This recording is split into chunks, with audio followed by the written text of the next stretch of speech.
Welcome to the New Books Network. Rabbi, welcome to the show. It's a real honor to have you. Thank you so much for having me. It's a real pleasure to speak to you. And Madison does such important work, and its leader and founder, Professor George, is my very dear and revered teacher. So it's a real privilege to be speaking with you.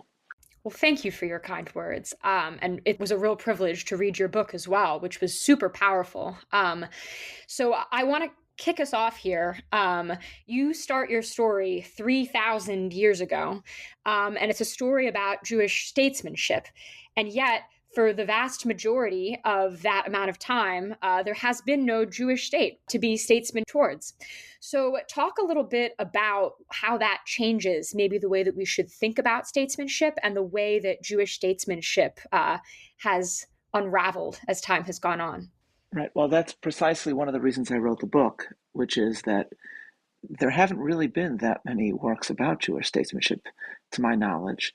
And in part, that's because I think there is a certain presumption that in the almost 2,000 years of Jewish statelessness, between the destruction of Jerusalem by the Romans in 70 CE and the founding of the State of Israel in 1948, there was no Jewish state, and therefore the assumption seems to have been that, by definition, there can't be Jewish statesmanship.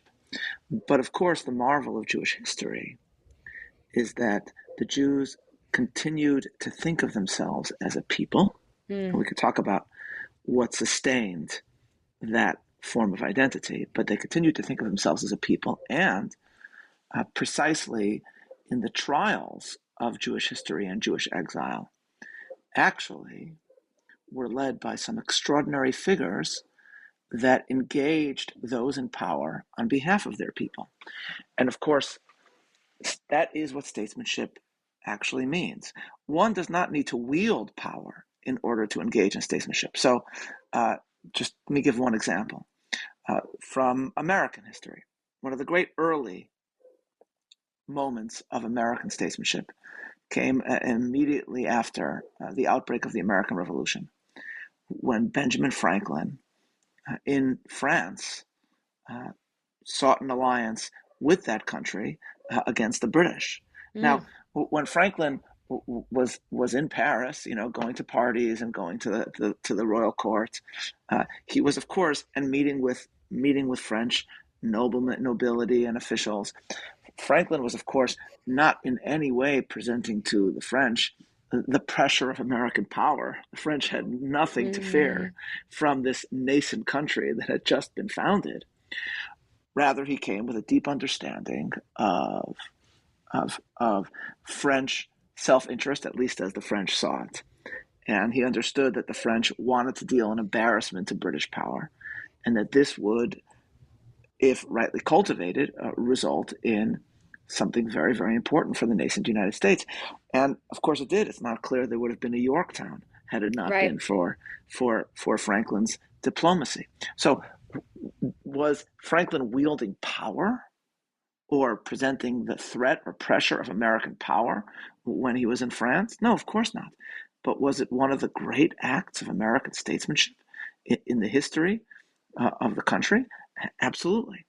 And so with that in mind, we can understand that some of the greatest acts of Jewish statesmanship in Jewish history have been those that engaged people in power on behalf of the Jewish people with a deep understanding of both Jewish self-interest, but also the workings of statecraft as reflected in those whom they engaged. And so that's a part of the story that I seek to tell in this book. It's only part of the story because, of course, we discuss leaders like David, who actually represented Jewish statesmanship from a position of power. And of course, I conclude by describing two of the most important figures in the history of the modern state of Israel, David Ben-Gurion and Menachem Begin. So there are moments in which state power is wielded by the Jewish statesmen discussed in this book. That's also true of one of the great female leaders in Jewish history, Queen Shlom Tzion, the only true queen regnant in Jewish history, whom I also discussed in the book. So there are figures that lead from a position of power, but there are also many that acted in a different capacity, and yet were still statesmen par excellence. The word power came up a lot in your answer. And it's interesting. I think, looking at the title of the book, Providence makes total sense for anyone who has any familiarity with the Bible at all, that God kind of guides the Jewish people. But power is a very interesting one, especially as you say. I mean, yeah, the Jews are usually not kind of working from a position of power in history. So when you talk about power, what you're referring to when you're writing the book, is that the power of the Jewish people, or God's power, or kind of a political power within the regimes that the Jews are working in? Wonderful question. By power, I mean the power of the state, and that can mean the power of the Jewish state when the Jewish state is in existence, or the power of states in which the Jewish people found themselves, or the states that Jewish leaders engaged. The title, Providence and Power, is inspired really by the theme of the first chapter, which is the discussion of King David. And King David, I think, is, and this is the case I make in the book, is simultaneously probably the most famous Jewish political figure ever, and simultaneously the most misunderstood. Yeah.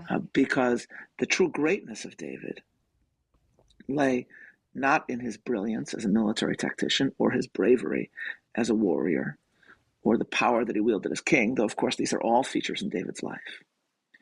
But the greatness of David is that even as he was making manifest all these themes, power, military might, military strategy, he simultaneously sees all these as entirely existing by the grace of God, and asks his subjects to see them in the same way. And so you'll see modern books today that will talk about David and Goliath, and the book will say, actually, David is actually engaging a brilliant strategy when he's facing Goliath. This is not just a miracle. And the answer to that is, of course he is. Of course he is. But that's precisely the point, that in the very circumstance when in any other ancient story you would expect the archetypal hero to see this moment as a sign of one's own glory, David instead sees these events as a sign of the glory of God. So that if you read the Psalms, as David is describing his military victories, never ever does he say, and this is thanks to my genius, or thanks to my bravery. Does that mean he didn't illustrate genius and bravery? Of course he did.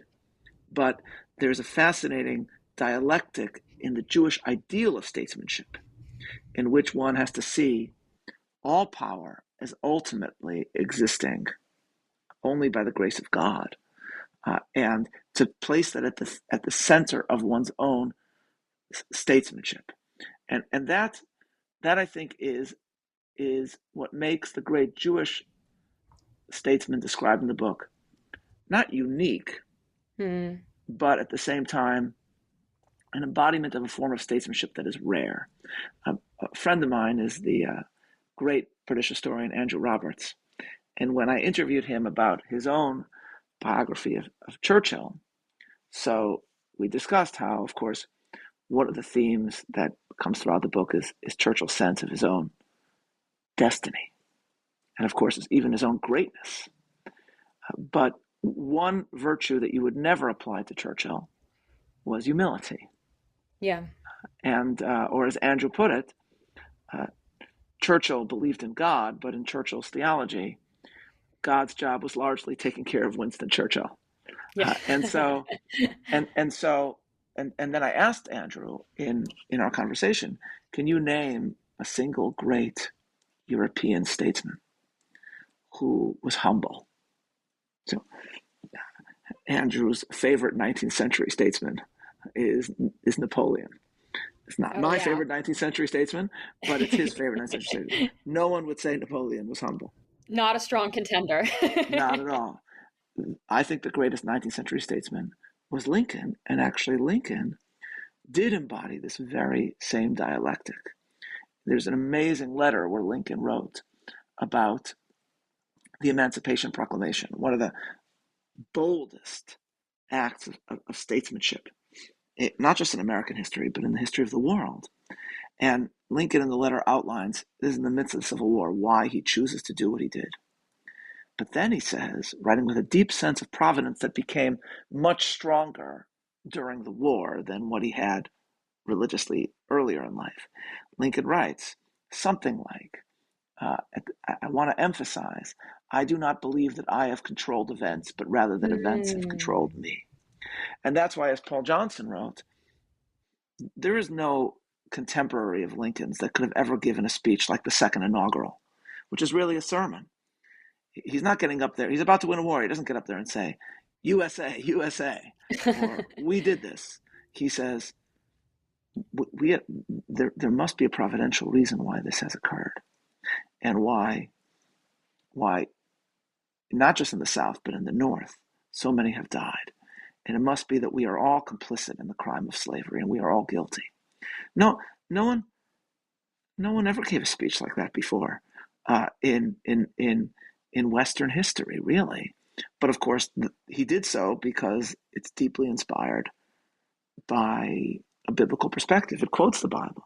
Yeah. When Lincoln says, he says, as was written 3,000 years ago, so must it be said today. And then he says that whatever God has given to, has done to us is true and right to us altogether. He was quoting the Psalms in Hebrew, Mishpatei Hashem Emet Tzadku Yachdav. And so it's perhaps precisely because of the Hebraic impact on America that I think you will find parallels to biblical and the Jewish ideal of statesmanship, but it's rare. And so the title Providence and Power is meant to embody a certain dialectic or capture a certain tension that's supposed to exist in the Jewish and biblical ideal of statesmanship that we don't find throughout much of world history.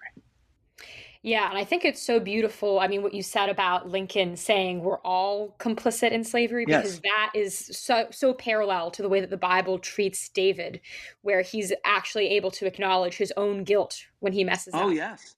I mean, the one of the most incredible scenes in David's life, of course, is when the prophet Nathan comes to him and says, "You are that man," and he immediately says, "I have sinned unto the Lord." And then, of course, we have a psalm which David wrote, which begins when the prophet Nathan came unto him after he had been with Bathsheba, and that psalm is one of the great works about repentance that exists in human history. And it's one of the things that annoys me a lot, I've written about this, is that whenever people justify supporting flawed political leaders, they say, well, look at what David did. And of course, sometimes it's the right thing to do to support flawed political leaders. Sometimes that's a necessary and important thing to do. But don't compare them to David. I mean, David, can you imagine a modern political leader facing a scandal, writing a psalm like that? And so it's David is the biblical archetype of statesmanship,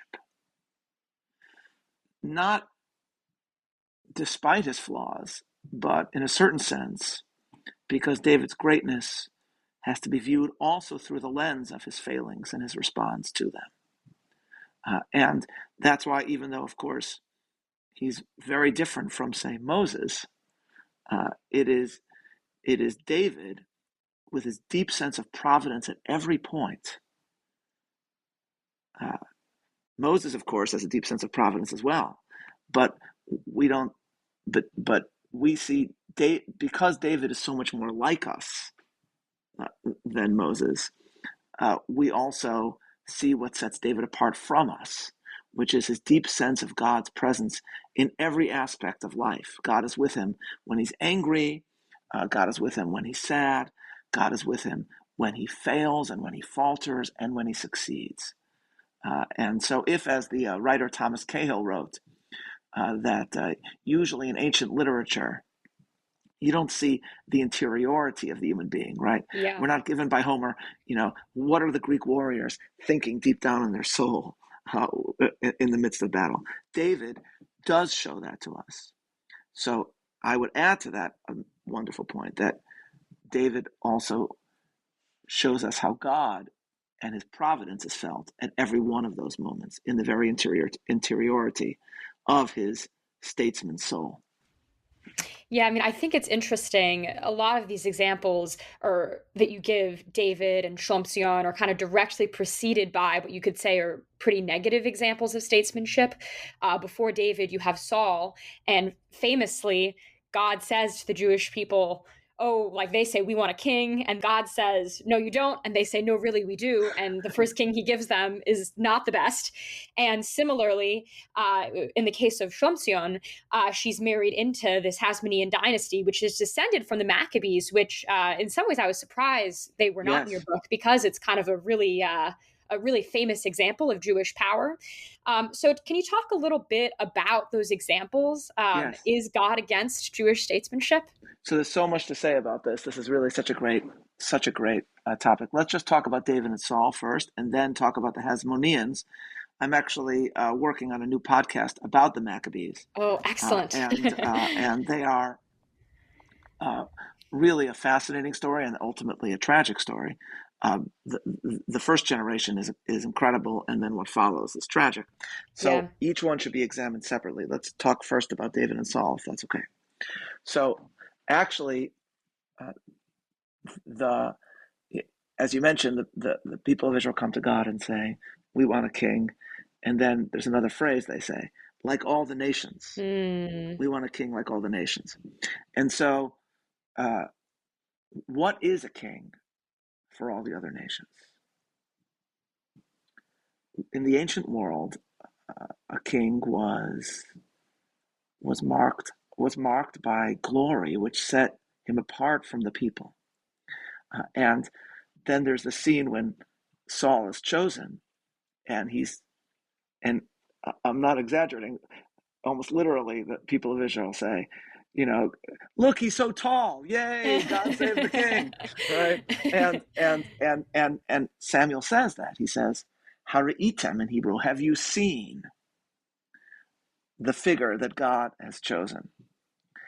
And I think I joke that, because if when people run for president, they ask you, what's your favorite Bible verse? So maybe you have a favorite Bible verse that you'd like to share. But when people usually ask me for the one that I quote most often, and this way I have it handy in case I run for president also, so that's a joke. I'm not announcing my candidacy on this podcast. But if I do run, I'm happy to give you an exclusive. But so then when Samuel is sent to Bethlehem following the failures of Saul, and he sees David's elder brother, who's tall, God says in the most incredible verse, he says, do not look unto his appearance or to his height, for I have rejected this. For I do not see as man sees. For man looks with the eye, but God looks to the heart. Beautiful. And then David comes forward, and God says, the Hebrew is better, but in English God says, arise and anoint him, for this is he. And it's sort of the biblical version of Henry V's question in Shakespeare. What have kings that privates have not too? Save ceremony, save general ceremony. And so in David we find someone who is royal because of what's in his heart, for God looks to the heart. And what's in his heart is then revealed in the very next unfolding story, which is the story of David and Goliath, where David says to Goliath, you come to me with the javelin and the spear, but I come to you in the name of the Lord of hosts. Or before that, when there's a congregant of mine who once called this the interview of a lifetime. He's interviewing with Saul for the chance to go fight Goliath. Yeah. And he says, I killed the lion and the bear, and it looks like he's talking about his own might. And then David says, the God who saved me from the lion and from the bear, he will save me from this Philistine. And so David has a deep understanding of what he's capable of, but he also has a deep sense of the providence of God in the midst of his wielding of power. And that's what's in his heart. And the irony is that, and I say this all the time, the irony is that the most famous image of David in the history of Western art is Michelangelo's 17-foot tall David in Florence, about to launch the stone at Goliath. And of course, literally what Samuel was told is, look not to his height, but to his heart. And here we have David as a Greek god. Right. Simon Schama wrote that, this is David as a Greek god. And I always say that if you want to see a much more accurate artistic depiction of David, it is Rembrandt's 6-inch tiny etching of David kneeling in front of his bed, the site of his sin with Bathsheba, basically composing that psalm of repentance. Beautiful. It's a lot smaller than the David in Florence, but it captures so much more of David's, not his height, but his heart. And so we're supposed to see David through the lens of the story of Saul. And there's much to say about Saul, and I often thought that Saul would be a great subject for a book because there's so much that's tragic about his story. Yeah, and then of course he does end up dying fighting for his people. So it's though the actual nature of his death is even biblically hard to discern. So it's very complicated. But we're supposed to see David as a contrast to the king that preceded him. So now let's talk for a moment about the Maccabees and the Hasmoneans. So the Hasmoneans are seen, or at least should be seen, but I think are seen by Jewish tradition, as great warriors, but not great political figures. Great generals, especially Judah. Judah is probably the greatest general in Judah the Maccabee, in Hebrew Yehudah Maccabee, or Judas Maccabeus, as he's often known. I think, and I've come to believe, was the greatest general in all of Jewish history. Wow. And the reason for that is that if you study the book of the first Maccabees or second Maccabees, you see that I think his greatest gift was, yes, he was a brilliant military strategist, but his greatest gift was infusing those that fought for him with a deep sense of God's providence that in its own right fused them into one almost organic unit. There's a wonderful book by Victor Davis Hanson called The Soul of Battle, which was about three generals and their ability to fuse an army together through their leadership. The last one he talks about was Patton. Now, Patton had a lot of flaws also as a person, but he was a brilliant general. And his great gift was, and Hanson writes about this, taking the entire army that fought from the Third Army and really fusing them into one. Now, Patton's rhetoric was very different than Judah's, but Judah had this gift. Judah had this gift. But at least from the perspective of a lot of rabbis in the rabbinic tradition, what the Maccabees, who were priests, should have done as soon as they earned independence was to eschew political leadership and to embrace their designated role, which was as high priest in the temple. And to some extent, and this is the view of one of the great medieval rabbis and theologians, Nachmanides, Moses ben Nachman, the original sin, as it were, of the Hasmonean dynasty was, and I write a little bit about this in the book, was serving simultaneously as high priests and rulers, and ultimately as high priests and kings. And these are two totally separate roles.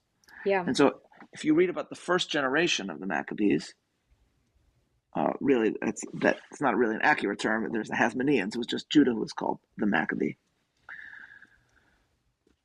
What they achieve is incredible.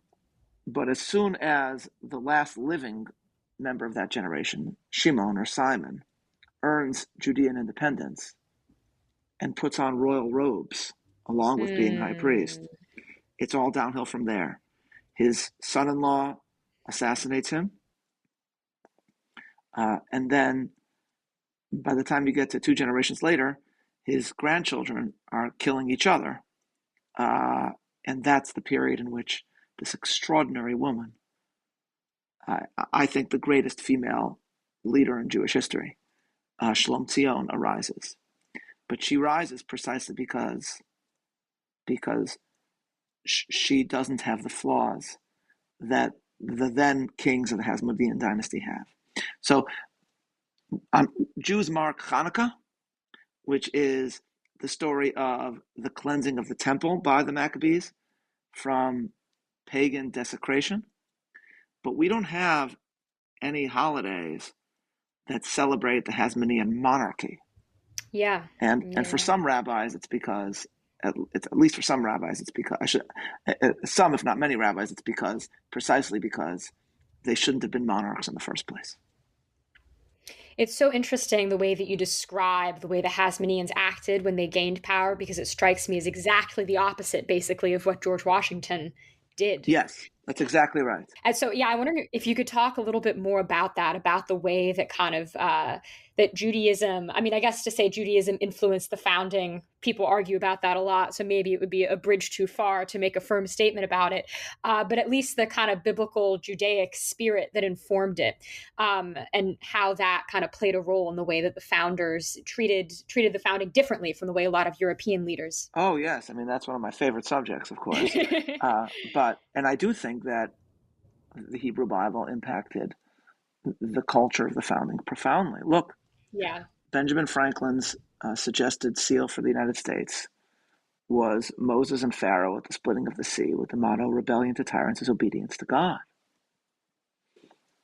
That was the ultimate proposal put forward by a committee of Franklin, Adams, and Jefferson for the seal of the United States. And, of course, to pick somebody who was himself radically secular, but knew the audience for whom he was writing, Tom Paine, founded his entire argument against monarchy from the story of Samuel that you just cited. Yeah. And he went, a little too far in the argument that he was making, but that was his skill, as it were, because as Adam said about Paine, Paine is very good at tearing down, not very good at building up. And so, so the biblical Republic of Israel, as it were, played a huge role in the political and civic imagination of the nascent United States. And that's why when Paul Johnson wrote that article about the uniqueness of American statesmanship, wherein he cited Lincoln's second inaugural and made the point that you would never see any of Lincoln's contemporaries in Europe giving a speech like that. The title that he gave his article, it's an article in First Things, I believe, was a phrase utilized by Lincoln to describe the United States, which is, he spoke of God's almost chosen nation, which is a very fascinating phrase, or almost chosen people, I think was the phrase he used. And that's, I have a whole piece in First Things when I delivered the Erasmus lecture. I was honored to deliver the Erasmus lecture, and it was about this phrase, the almost chosen people, and what Lincoln might have meant by that. And so it captured, at its best, it fuels the American imagination in realizing that the United States is playing a providential role in history, but also, of course, that it stands under the judgment of God, which is, of course, a theme in Lincoln's writings and rhetoric.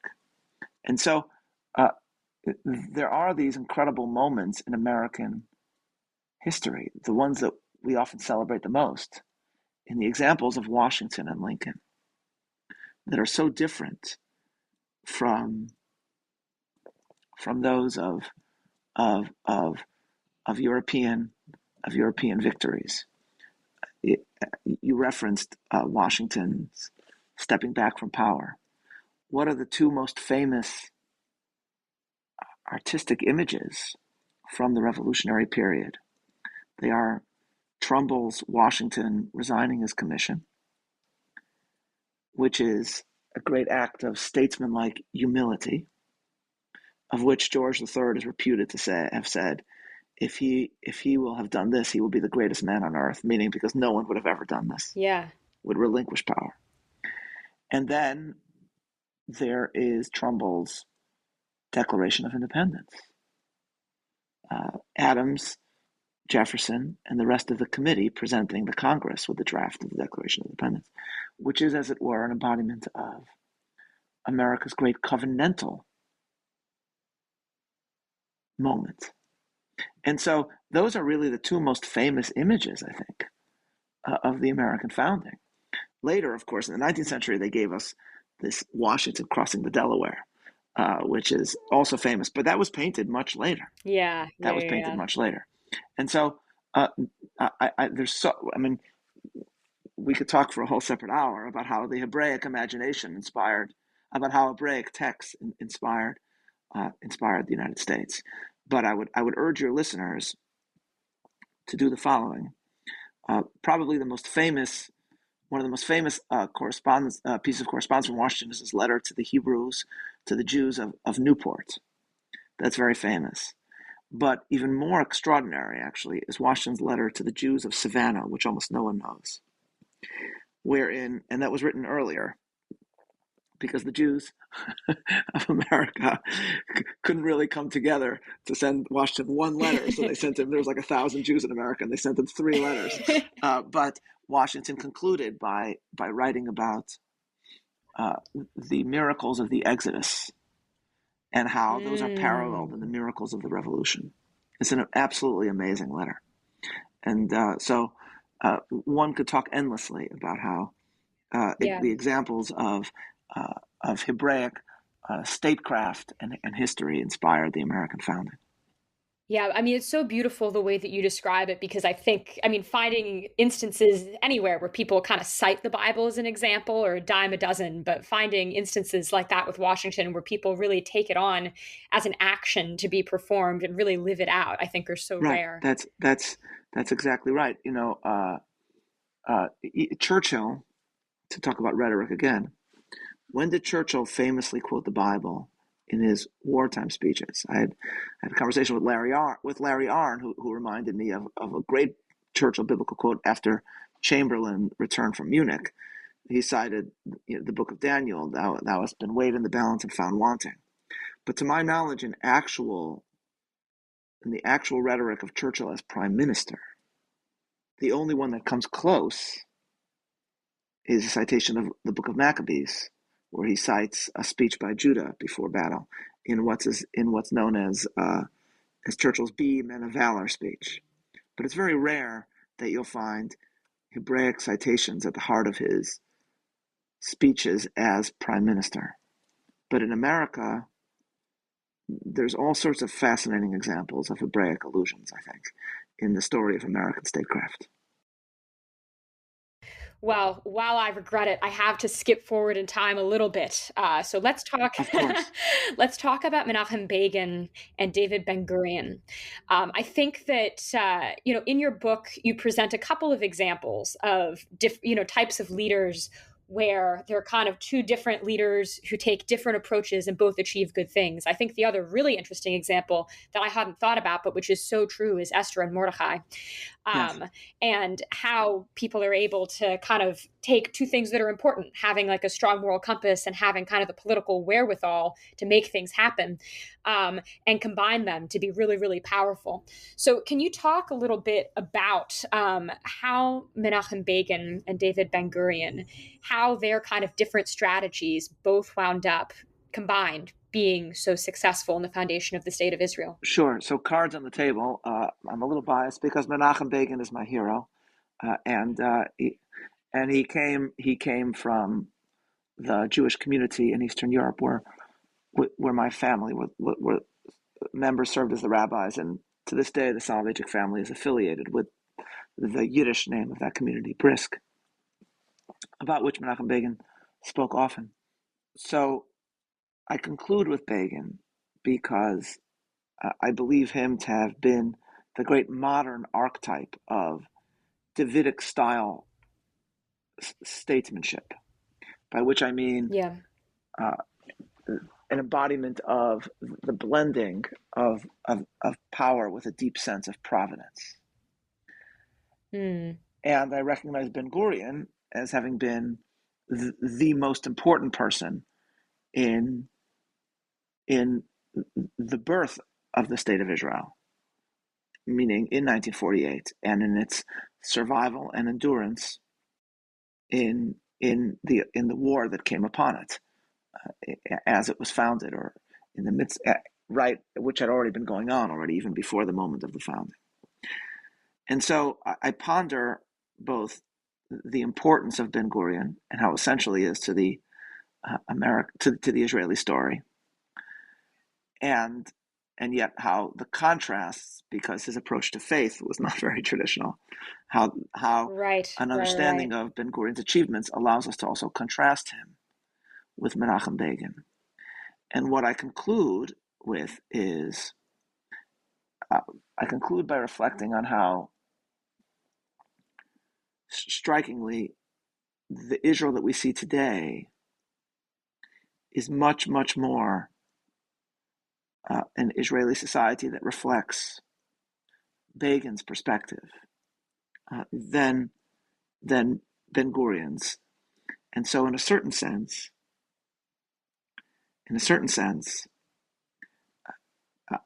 speaking as obviously a traditional Jew, I think it providential that Ben Gurion's gifts were directed toward bringing about a country that reflects Menachem Begin's worldview. Whether Ben Gurion would have been happy with that is a separate question. But to give a parallel example, although they're not in any way really the same, but just to use an example from American history, if of the most famous founders, the one who was least believing in providence was Thomas Jefferson, I still believe it providential that, as Lincoln noted, Thomas Jefferson, given the task of writing a Declaration of Independence that was supposed to be really just an airing of grievances against the king, ended up taking a great universal idea that all men are created equal and placed it at the heart of America, which defined the American idea forever and defined the American character forever. So just as when Daniel Webster saw in Adams's and Jefferson's death on July 4th, 1826, 50 years to the day of July 4th, 1776, as a sign of God's providence, I see what Jefferson did as a sign of the providence in which I'm not sure he himself believed. So I conclude the book by saying that the achievements of Ben Gurion are themselves so, the story that he helped bring about is so incredible that we can see in it a sign of the providence that he himself might have denied, but in which Menachem Begin ardently believed. And it's worth noting, given all that Israel is facing now, that you see it made this Begin-esque sense made even more manifest. So I'll just give you one incredible story, one very moving clip. But you see this everywhere. Yeah. And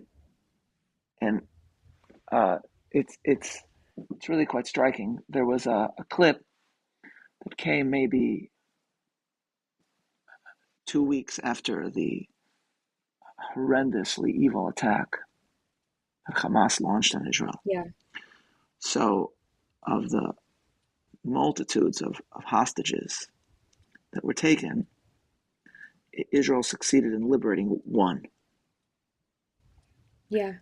And there was a scene, someone posted on Twitter or X, a clip from the Israeli news, just the news broadcast, where a secular Israeli broadcaster, having just received the news that this had happened, he turns to a news commentator that was sitting next to him, who was wearing a yarmulke, a kippah, a skull cap, and he asked to borrow it. So Wow. he Beautiful. hands it to him. And so you have the scene. I'm showing it to you on the screen, but just to describe it, the guy who usually wears a yarmulke now put his hand on his head, like I'm doing right now, because he doesn't want to be bareheaded on the screen. And meanwhile, the secular Israeli anchor puts the kippah on his head and says a blessing. Blessed are you, Lord our God, King of the universe, who frees those in captivity, which is a liturgical phrase. And there was an Orthodox, the person who posted it on Twitter was an Orthodox Israeli who works in tech, who wrote and said, had you shown this to me a month ago, I would never have believed it. And my friend Dan Senor, who has a wonderful new book about Israel, he replied on Twitter writing, it was always there beneath the surface. We were just focused on other things, meaning because there was so much vociferous debate about all sorts of things that was going on in Israel before the war. And so what you see is, you see this incredible sense of reliance on God that is being made manifest throughout the Israeli body politic.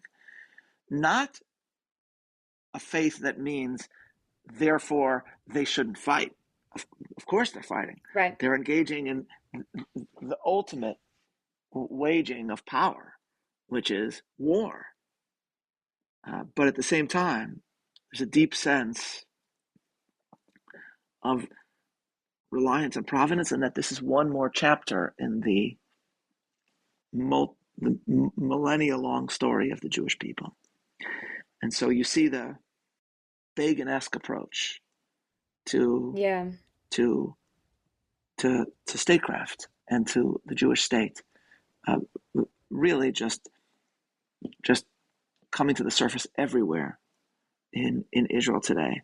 I cite, I think in the book, the ultimate example of where Begin made this manifest, which was when he ordered the strike on the Iraqi nuclear reactor at Sirak, which is, again, the most incredible act of military power and strategy. But he still saw in that a miracle that it succeeded without any casualties. And the two go together. Power and providence can go together. And we see that again in Israel as we haven't seen it in some time, meaning the recognition of that. Yeah. It's so beautiful that you say that. And I think one thing that really struck me as I was reading your book was this kind of centripetal power, I guess, of Judaism throughout it, where there's so many figures in your book, like Louis Brandeis or Benjamin Disraeli, who kind of start out at the outskirts and over the course of their lives get drawn further and further to the middle. Yes. I'm wondering, I mean, obviously you wrote this book before any of this happened in Israel. But the lessons I think you're trying to teach are timeless. And I'm wondering if your book has a message for kind of Jews trying to lead or trying to have hope in the current situation in Gaza. What would that message be? Or who should they look to in your book most especially? So just to build on what I said in my previous comments, the past few weeks have been one of the most, on the one hand, depressing periods in modern Jewish history. And simultaneously, because of how Israel has reacted and come together, it's simultaneously been one of the most inspiring periods in modern Jewish history. Another clip, and I've been, since my friend Dan Senor has this book out about resiliency in Israeli society that he co-wrote with his brother-in-law, Saul Singer. So I've been sending him constantly, whenever I see these embodiments of Israeli resiliency, I send them to him. So yesterday, when I sent to him, this was, just to give you the sense of the scene, I'm not even sure how to fully describe the power of it. There were Israelis who were amputees, I believe because of injuries they themselves sustained as soldiers. But now they can't fight because they're amputees. missing a leg, missing whatever. But they want to do something. So they decide they'll do the ultimate Jewish contribution. They'll feed Israeli soldiers. So they come and they cook, and you can't imagine the smorgasbord they put together to feed the Israeli soldiers. And then they start dancing with the Israeli soldiers. So this is this dark, challenging moment, and they are dancing with joy because they feel that they are part of this miraculous story, that where they are is a miracle, that it makes no sense from the perspective of a secular approach to history, that this people, after being dispersed around the world for 2,000 years, are back where they are, fighting for their land. And they start singing, and the soldiers have their arms around those who are amputees. So you see one of them in the screen hopping up and down on his one leg. And the song is just two words, at least the chorus in Hebrew, Baruch Hashem, which means thank God, really, blessed is God. And that's all they're singing. Baruch Hashem, Baruch Hashem, Baruch Hashem, Baruch Hashem.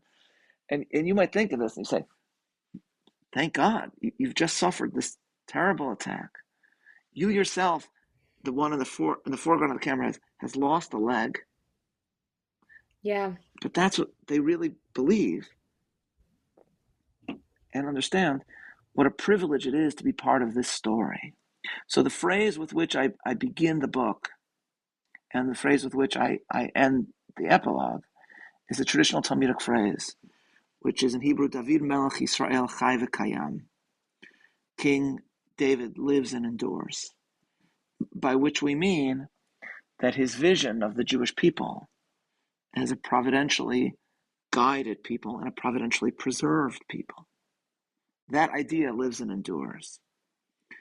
And the people in Israel today are reflecting their deep understanding of that, a bone-deep understanding that sustained Jewish leaders throughout history, that certainly sustained David in his darkest times, and that sustained Menachem Begin in his darkest times, but also sustained people like great queens like Shlom Tzion or Esther, and great leaders throughout the exile like Abravanel, who I write about, and a God whose providence made itself manifest in the stories of people like Brandeis or Herzl, who should really have had nothing to do with the Jewish people because of the assimilated way in which they grew up, and yet somehow found their way to impacting the Jewish people,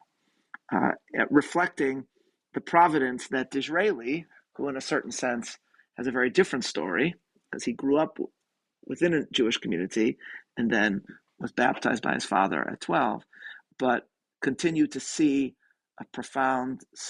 continue to look with wonder on the impact of the Jewish people on the world. And so the theme throughout is the providential nature of the Jewish people. It's what really people are saying when they say the phrase you see constantly now, Am Yisrael Chai, the people of Israel live. And all that is reflected in the mindset of the people of Israel today. To see these videos, and you see several of them every single day, is to be inspired both by the resiliency in their own souls, but also by the wonder that is the story of the Jewish people that begins hundreds of years before King David and is now continuing many, many decades after Menachem Begin led Israel. And so to say that there is hope in the midst of the darkness is to really express an understatement, because there is profound light in the midst of the darkness. What a beautiful note to end on. And thank you. I'm so sad that we're at time, but thank you so much for your time and for this wonderful book. Thank you. It's really was a privilege to speak with you. Thank you, and thank you for your kind words, and hope to visit Madison in person soon. Yes. Yes. And I have to thank you also, just kind of given my background, for introducing me to the figure of Benjamin Disraeli. My copy of Tancred's on the way. I'm very excited. It's really one of the strangest and most fascinating books I've ever read. And there's a window, I think, into also one of the most enigmatic statesmen in the history of statesmanship. Yeah. My friend Andrew Roberts, I believe, is doing his next major biography on Disraeli. And when I had a conversation on his podcast about my book, I said, "There's so much about Disraeli that remains mysterious." And Andrew responded, "No, there won't be a mystery once I've addressed it." So I'm looking to Andrew resolve all that is mysterious about Disraeli, and I'm sure the book will be absolutely incredible. Yes, I know. Well, that British confidence, very Churchillian. Indeed. Well, thank you so much again for your time. God bless. Thank you very much.